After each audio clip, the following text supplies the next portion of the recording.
Good morning all my dear students. आज एक बार फिर से आपको एसएसटी क्लास में क्लास 10th के बारे में जो कि चैप्टर आपका चल रहा था मुद्रित संस्कृत और आधुनिक दुनिया के बारे में। कल हमने आपको बताया था विभिन्न प्रकार के लेखकों के बारे में, या इस लेसन से जो भी रिलेटिव समाज सुधारक हुए या मुद्रित संस्कृति का आगमन जो था वो भारत में कैसे आया या कब हुआ, उसका प्रभाव क्या पड़ा भारतीय जीवन पर और भारतीय शहरों पर। तो जैसे कि अगर मुद्रित संस्कृत की बात करें तो प्राचीन सभ्यता की बात करें या पश्चिमी यूरोप देश की बात करें या फिर हम लोग जापान की बात करें। अगर जापान के बारे में ले लें तो पहला जो समाज सुधारक आता है या फिर जो जापान के बारे में एक उदाहरण हम प्रस्तुत कर रहे हैं यहाँ पे, कितागावा उतामारो। कितागावा उतामारो एक प्रसिद्ध चित्रकार थे, जापानी कलाकार थे। इन्होंने क्या किया,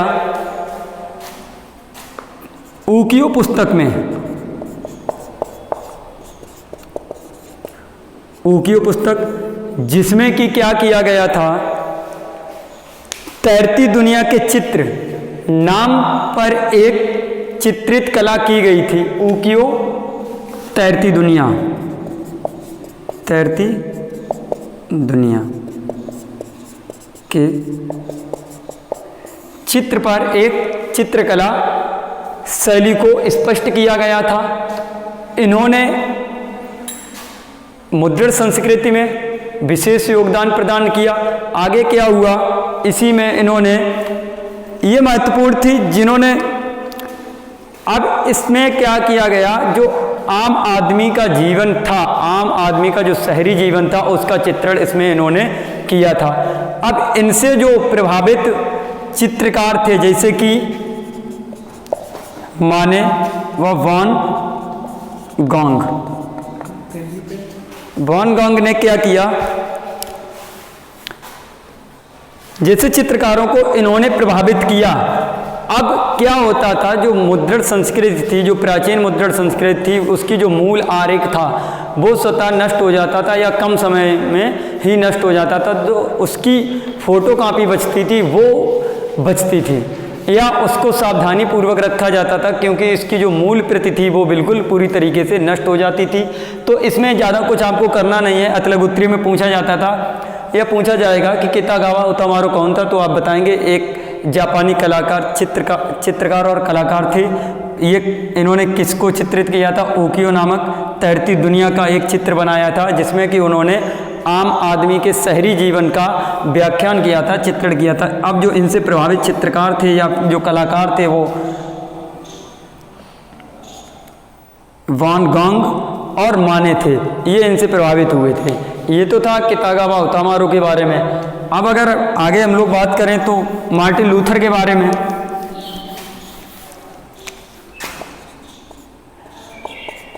मार्टिन लूथर के बारे में एक दो नंबर में क्वेश्चन आ सकता है। मार्टिन लूथर ने कौन सी पुस्तक लिखी थी मुद्रित संस्कृत के समय में, तो रोमन और कैथोलिक विचारधाराओं में जो कुरीतियाँ थी उनके खिलाफ इन्होंने अपनी पुस्तकों में लिखा और लोगों को, समाज को जागृत किया, वहाँ के लोगों को, यूरोप के लोगों को। और पश्चिमी यूरोप में जितनी भी क्रांतिकारी मुद्रित संस्कृतियाँ हुई उनमें इनका सबसे महत्वपूर्ण योगदान रहा। रोमन चर्च में जो भी कुरीतियाँ या भ्रष्टाचार फैला हुआ था उनके खिलाफ इन्होंने अपनी पुस्तिकाओं में लिखा और लोगों के प्रति जाकर, लोगों के पास जाकर उनको शिक्षित करने का आह्वान किया और लोग उनसे प्रभावित हुए और लोगों ने आंदोलन किया जो कि एक धार्मिक आंदोलन के नाम से भी जाना गया। और इन्होंने प्रोटेस्टेंट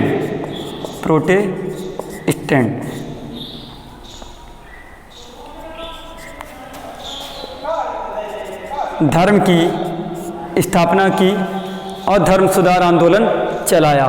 ये रोमन धर्म के अनुसार, रोमन धर्म के विरुद्ध था और उसमें जो कुरीतियाँ थी उनके विरुद्ध चलाया गया था। अब इनकी एक पुस्तक आती है 95 गाथाएं। इन्होंने समाज के बारे में, वहाँ का जीवन काल लोगों का कैसे गुजर रहा था, या उसमें धर्म में हो रही कुरीतियों के बारे में, और वहाँ के जो पादरी वर्ग के लोग थे और जो कुलीन वर्ग के लोग थे, वो लोगों का, मध्यम वर्ग के लोगों का या सर्वसाधारण वर्ग के लोगों का या किसान मजदूरों का शोषण किस तरीके से कर रहे थे, उन पर किस तरीके से कर लगा रहे थे, उनके बारे में इन्होंने इस किताब में लिखा।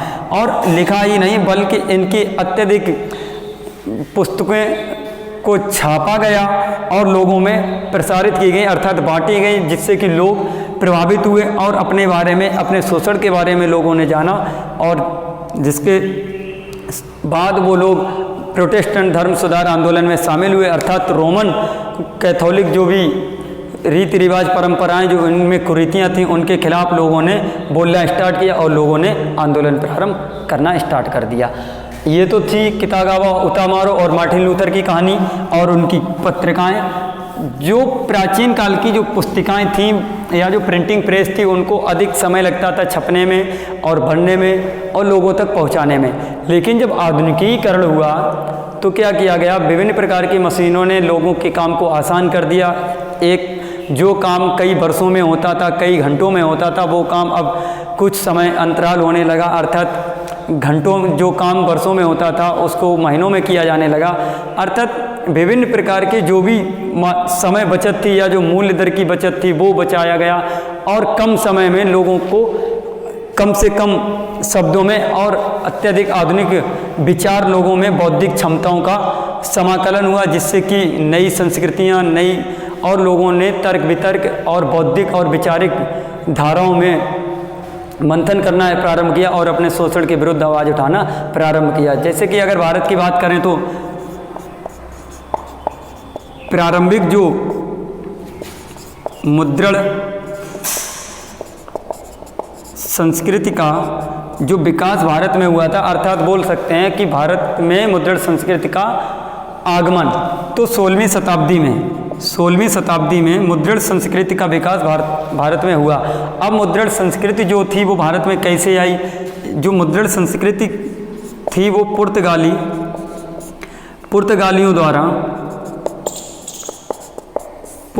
के द्वारा भारत में लाई गई। कब लाई गई? 16वीं शताब्दी में। और कहाँ पर आई सर्वप्रथम? गोवा में। ये भी क्वेश्चंस इस तरीके से क्वेश्चंस हो सकते हैं। जब आपको वीडियो पूरा हो जाएगा या ये लेसन जब भी कंप्लीट होगा तो हम आपको आपके जो व्हाट्सएप ग्रुप है उस पर हम इसके जो भी क्वेश्चंस होंगे, इंपॉर्टेंट क्वेश्चंस, उसको हम सेंड कर देंगे, आप उनसे लिख सकते हैं। लेकिन जो महत्वपूर्ण बिंदु है उनके बारे में हम यहाँ पर चर्चा कर रहे हैं, उनको आप अच्छी तरीके से समझें और सुने और अपनी फेयर कॉपी पर लिख सकते हैं। फिर भी यदि कोई आपको समस्या आ रही है, आप हमसे कमेंट बॉक्स में कमेंट करके पूछ सकते हैं, उसका समाधान किया जाएगा। तो आते हैं अपने टॉपिक पे। 16वीं शताब्दी में भारत में प्रिंटिंग प्रेस का आगमन हुआ, पुर्तगालियों के द्वारा लाया गया और सर्वप्रथम कहाँ पर आया? गोवा में। अब बात आती है पुर्तगालियों के द्वारा भारत में लाए गए 16वीं शताब्दी में, और ये जो थे पुर्तगाली ये धर्म प्रचारक थे। जैसे कि चीन की अगर बात करें तो, अगर जापान की बात करें तो जापान में चीनी बौद्ध प्रचारकों के द्वारा 1770 और 1768 और 1770 के दशक में हमने आपको बताया था। और जैसे कि डायमंड सूत्र वहाँ की प्राचीन पुस्तक थी जो कि 868 ईस्वी में छापी गई थी। तो इस प्रकार के क्वेश्चंस इस यहाँ पर, जैसे कि गुलामगिरी की बात, जब जातिवाद की बात आएगी तो गुलामगिरी पुस्तक किसने लिखी? ज्योतिबा फूले। संवाद कौमुदी का व्याख्यान किसने किया? तो संवाद कौमुदी या पुस्तक किसने लिखी? तो उसके बारे में राजा राम मोहन राय 1821 में आएगा। कब छपी थी? तो ये भी इस लेसन में हमने आपको पिछले वीडियो में भी बताया था 1821 में। अब यदि बात करें तो आगे क्या हुआ, और जो थे किनके द्वारा?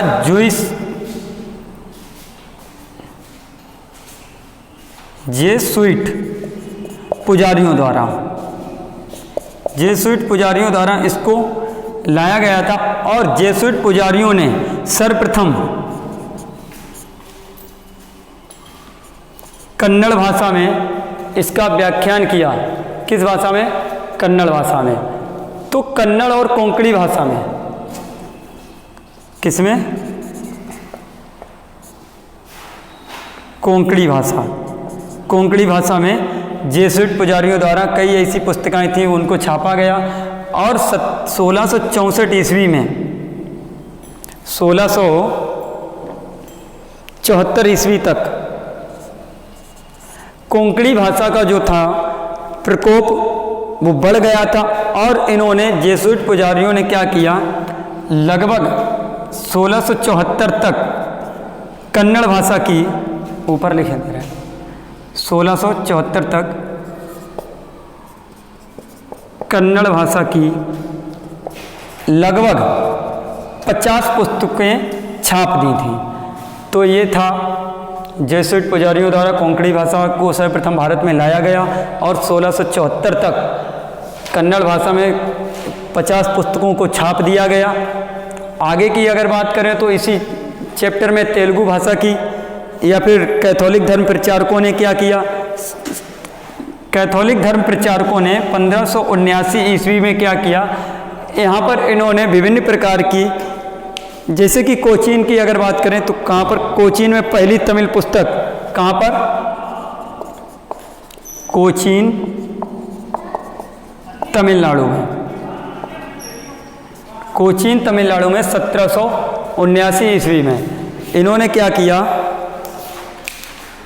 पहली तमिल पुस्तक छापी। और 1713 में अगर आगे की बात करें तो 1713 में पहली तमिल पुस्तक का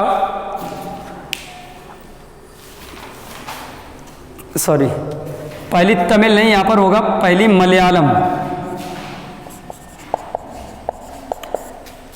तो 1779 ईस्वी में कोचीन में पहली तमिल पुस्तक छापी गई और पहली तमिल पुस्तक छापी गई। और 1713 ईस्वी में या सन 1713 में पहली मलयालम पुस्तक को छापा गया।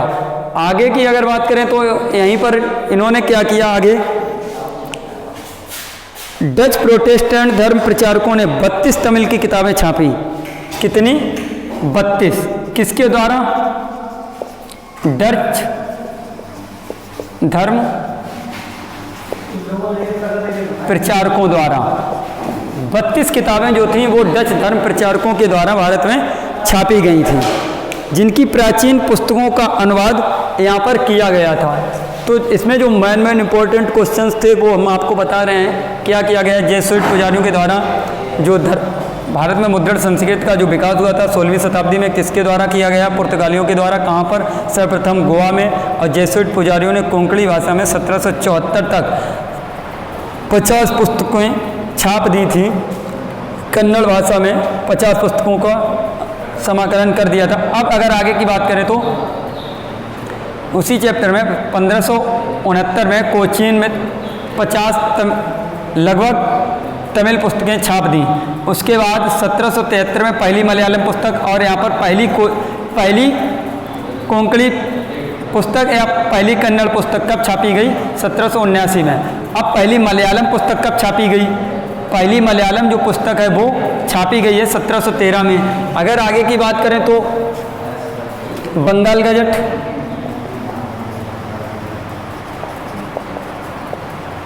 बंगाल गजट की तो हमने आपको बताया था अगस्त हिक्की के द्वारा, अगस्त हिक्की के द्वारा बंगाल गजट का जो साप्ताहिक औपनिवेशिक रूप से साप्ताहिक क्या था, साप्ताहिक पत्रिका थी ये, और जिसका कि संपादन बंगाल गजट जो पहला साप्ताहिक, भारत का पहला साप्ताहिक पत्रिका थी या समाचार पत्र था, उसका संपादन जो अगस्त हिक्की के द्वारा किया गया। अगर मूल भारतीय की बात करें तो, मूल भारतीयों की अगर बात करें तो गंगाधर भट्टाचार्य के द्वारा बंगाल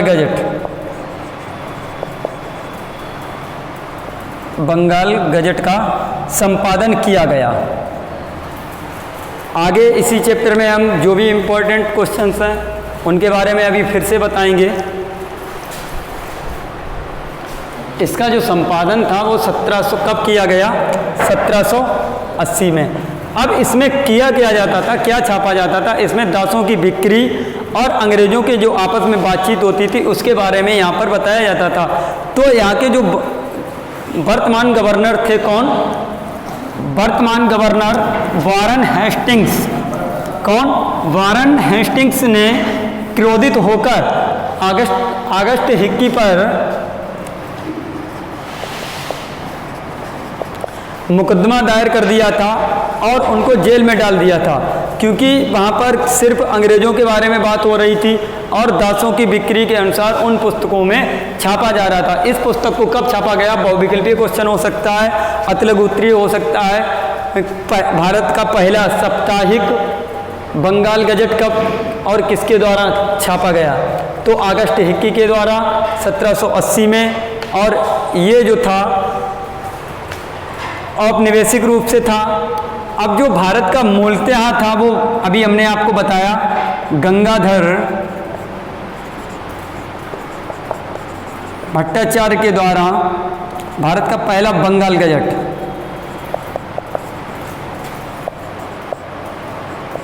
समाचार पत्र छापा गया था। तो जब इस तरीके के विचार सामने आने लगे तो भारतीय जो मनोदशा थी, जो भारतीय लोगों की स्थिति थी, वो निम्न स्तर से उच्च स्तर पर आने लगी थी। लोग अपने बारे में जानने लगे थे, अपने शोषण के बारे में जानने लगे थे, अपने अधिकारों के बारे में जानने लगे थे, क्योंकि अधिकारों के बारे में किताबों में छापा जाने लगा था और लोगों में एक दूसरे में तर्क वितर्क होने लगे थे और आपसी मतभेदों को लोगों में। अब इससे मुद्रण संस्कृत से हुआ क्या? मुद्रण संस्कृत से सबसे बड़ा फायदा ये हुआ कि भारतीय संस्कृति, भारतीय एकता और अखंडता पर विशेष बल दिया गया। और अगर महिलाओं की बात करें, जैसे कि कल हमने फॉरेन एग्जाम्पल में आपको रस समुद्री देवी बेगम के बारे में बताया था, रामा पंडित के बारे में बताया था, आदि कई महिलाओं के बारे में हमने आपको यहाँ पर डिफाइन किया था। तो नारी शिक्षा का भी एक महत्वपूर्ण योगदान रहा भारतीय पुस्तिकाओं में, जैसे कि पंडिता रमाबाई के बारे में हमने आपको बताया था। आदि विभिन्न प्रकार की जो महिलाएं थीं, जैसे कि कैलाश वासिनी देवी, ताराबाई शिंदे, पंडिता रमाबाई, बेगम रुकैया, सखावत हुसैन के बारे में। तो इन महिलाओं ने भी अपनी हीन दशा के बारे में और महिलाओं पर बढ़ते अत्याचार के बारे में इन्होंने यहाँ पर लिखा। संवाद कौमुदी का जो बाई चांस क्वेश्चन आ सकता है कि संवाद कौमुदी का संपादक कौन था, तो राजा राम मोहन राय 1821 में संवाद कौमुदी का उन्होंने संपादन किया था। महिलाओं की अगर हम फिर से बात करें तो महिलाओं पर हो रहे अत्याचार, सती प्रथा, बाल विवाह, उनका शोषण, उनको घर तक सीमित रखना, उनको नौकरियों में हिस्सेदारी ना करना और उनको चार दीवारी तक ही सीमित रखे रहना, अर्थात उनको विभिन्न प्रकार के क्षेत्रों में हिस्सेदारी ना देना। तो जब इन महिलाओं ने उन पर लेख लिखना प्रारंभ किया, अपनी हीन दशाओं के बारे में प्रारंभ किया, और जब वो पत्रिकाएं, जब वो मुद्रण संस्कृतियां महिलाओं के पास पहुंची, तो महिलाओं ने उन पर विचार विमर्श करना स्टार्ट किया और शिक्षा की तरफ बढ़ी। तो ये था आज का टॉपिक। इसमें कल जो भी बचा है भारतीय संस्कृति के बारे में वो हम कल आपको बताएंगे। आज के लिए इतना ही। बहुत बहुत धन्यवाद।